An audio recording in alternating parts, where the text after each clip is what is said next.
When I was in college, I had a teammate. His name was Chance Junkerman. He was a GPA boosting left-handed pitcher. Okay, so basically he was just there because he was smart and he made our team GPA look good. Okay, lefty, fastball topped out at like 77 miles an hour. And I'm assuming you don't know a lot about Division II baseball. It's okay. You don't need to. You just need to know that a lefty throwing 77 is not a Division II level arm. Okay, we would have inter-squad days, and Chance would have to pitch from time to time, right? Because you got to give pitchers rest days, especially in the fall when guys are kind of working their way up, getting ready for the spring.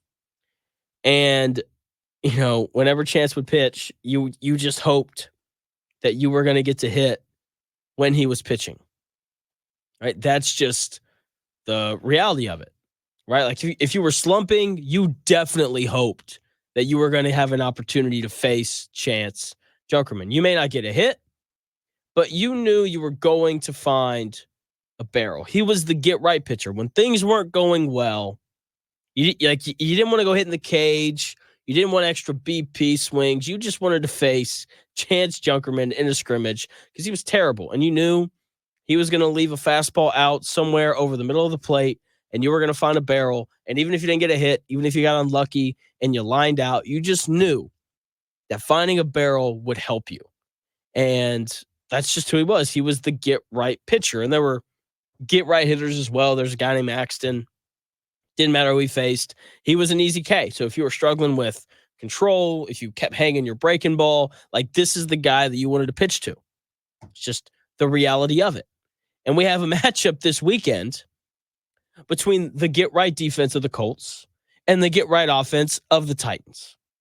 Okay, I like the Colts to win on Sunday because I've yet to see Will Levis play well this year. Now, I know that he's playing against the Colts defense, and the Colts defense, enables guys to play really well. And I know that this Colts defense is bad when it's healthy, but, and it's not even healthy right now, right? They're really banged up. So it's even worse because of that. But I still don't think that Will Levis is very good. And while this Colts defense is capable of making opposing quarterbacks look better than they are, if there's a quarterback in the NFL capable of making a defense look better than what it is, it's Will Levis. Okay, like that's who this guy is. And I mentioned this yesterday, but Will Levis has only played 2 games in his career where he didn't turn the football over, whether it was an interception or a fumble. His completion percentage this year, if you look at it, you're like, oh, he's completing 68% of his passes. He's not playing that bad. That's just not true. His yards per attempt is barely above 6. It's a 6.2. It's check down city in Nashville. Okay, so the passing game for the Titans with Will Levis doesn't push the ball down the field to create big plays. They also don't run the ball very well. They're 18th in rushing yards per game. It's not very good. And they're 19th in yards per carry. Right? So the one thing that the Colts have that helps Anthony Richardson is a good run game. They're 8th in the NFL, averaging 5 yards per carry this year. Right? Like the Colts, say what you want about them, say what you want about the offense, but this is an offense that can run the football, and that helps any and all quarterbacks, especially young quarterbacks. The Titans do not have that. Okay, so they can't run the ball. They struggle to throw the ball, and they struggle to throw the ball with Will Levis. This is not a good offense. That's just the simple reality of it. And at least with the Jacksonville Jaguars offense, going into that game, we knew that they had the ability to run the football, averaging 5.7 yards a carry on the year going into that game against the Colts.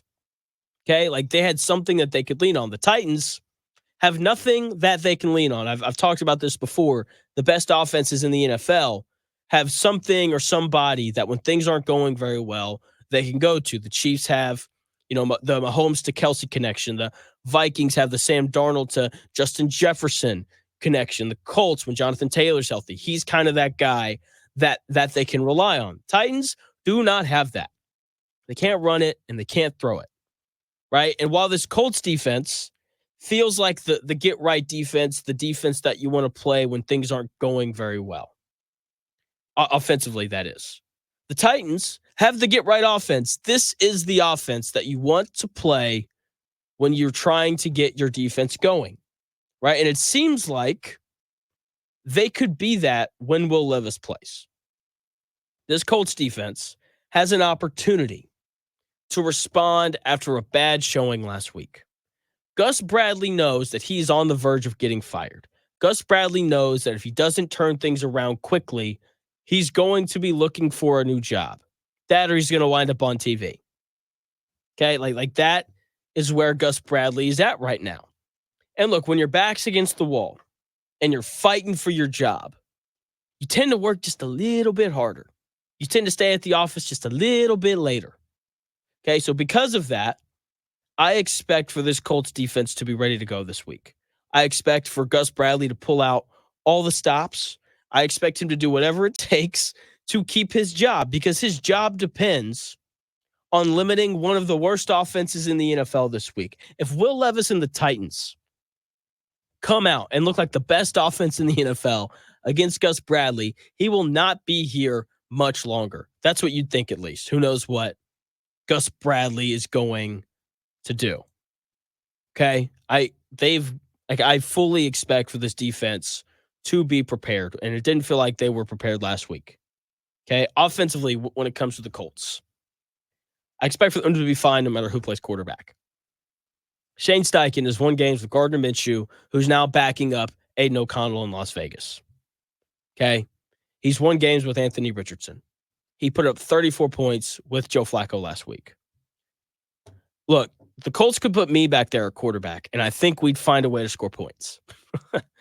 Seriously, I trust Shane Steichen no matter who's playing quarterback, no matter who's playing running back, no matter who's playing wide receiver.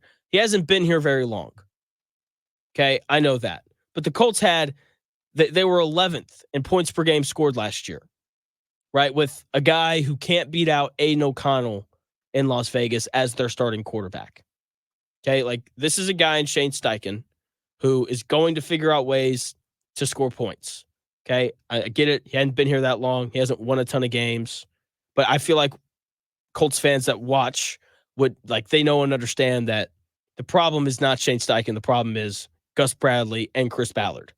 Okay, Shane Steichen is going to figure out a way for the Colts to put the ball in the end zone, no matter who's playing quarterback. And it's going to be Anthony Richardson, which is a good thing. His ability to extend plays should be helpful with the lack of receiving weapons this week. It doesn't seem like Jonathan Taylor's going to play either, and the Colts run the football better when Anthony Richardson is in because the defense has to pay attention to him as well. Okay, and his running ability, even if he doesn't run the ball, like just the threat of him running is going to elevate the rushing aspect of this offense.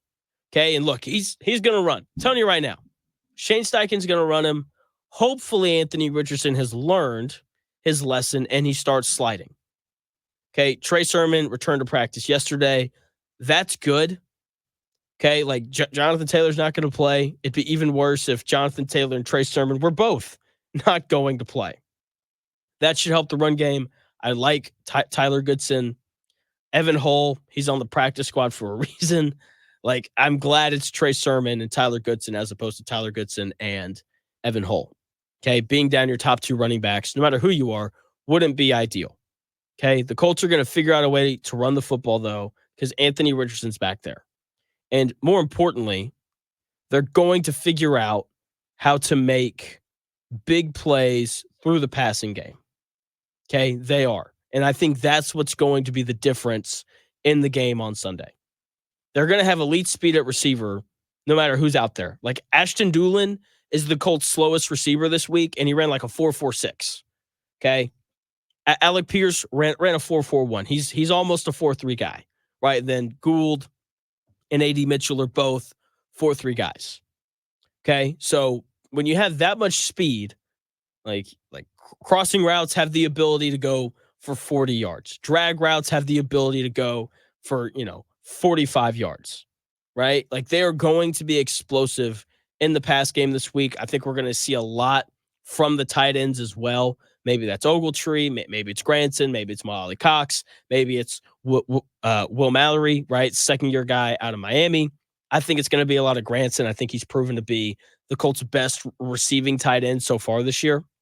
But we'll see. Like, just the guys that Anthony Richardson is going to be throwing the football to, they are naturally explosive. That is the skill set of the receivers this week. Plus, like, that's what Shane Steichen wants. He talks about big plays all the time. And that is very much within the skill set of the receivers this week. I think the Colts are going to run the football effectively behind this good offensive line. And Anthony Richardson is going to hit a couple big plays down the field. And that is going to be the difference. Colts figure out a way to score 24 to 28 points. It could be ugly. Like if we walked away from the game on Sunday and we were just like, how in the world did the Colts score, 27 points or 24 points or whatever it is? Like, that wouldn't surprise me in the slightest, because if it's ugly, I don't think any of us are going to be surprised by that at all. But the truth of the matter is that the Colts are going to create just enough big plays to be able to score 24 to 28 points. Will Levis is awful. Okay, he's going to give the Colts the football at least once, right? Like, that's what history tells us. He's turned the ball over in 11 of the 13 games that he's played in his career. That, combined with the Colts' big plays that they're going to make, is what's going to allow the Colts to win this game. Okay, it's going to be big. They're going to be back at 3-3 with an opportunity to be 4-3 after playing the Miami Dolphins next week here back at home. Okay, so Colts win. I like it. Let's roll with it. Hopefully it's a big day from Anthony Richardson, and see how things go from there.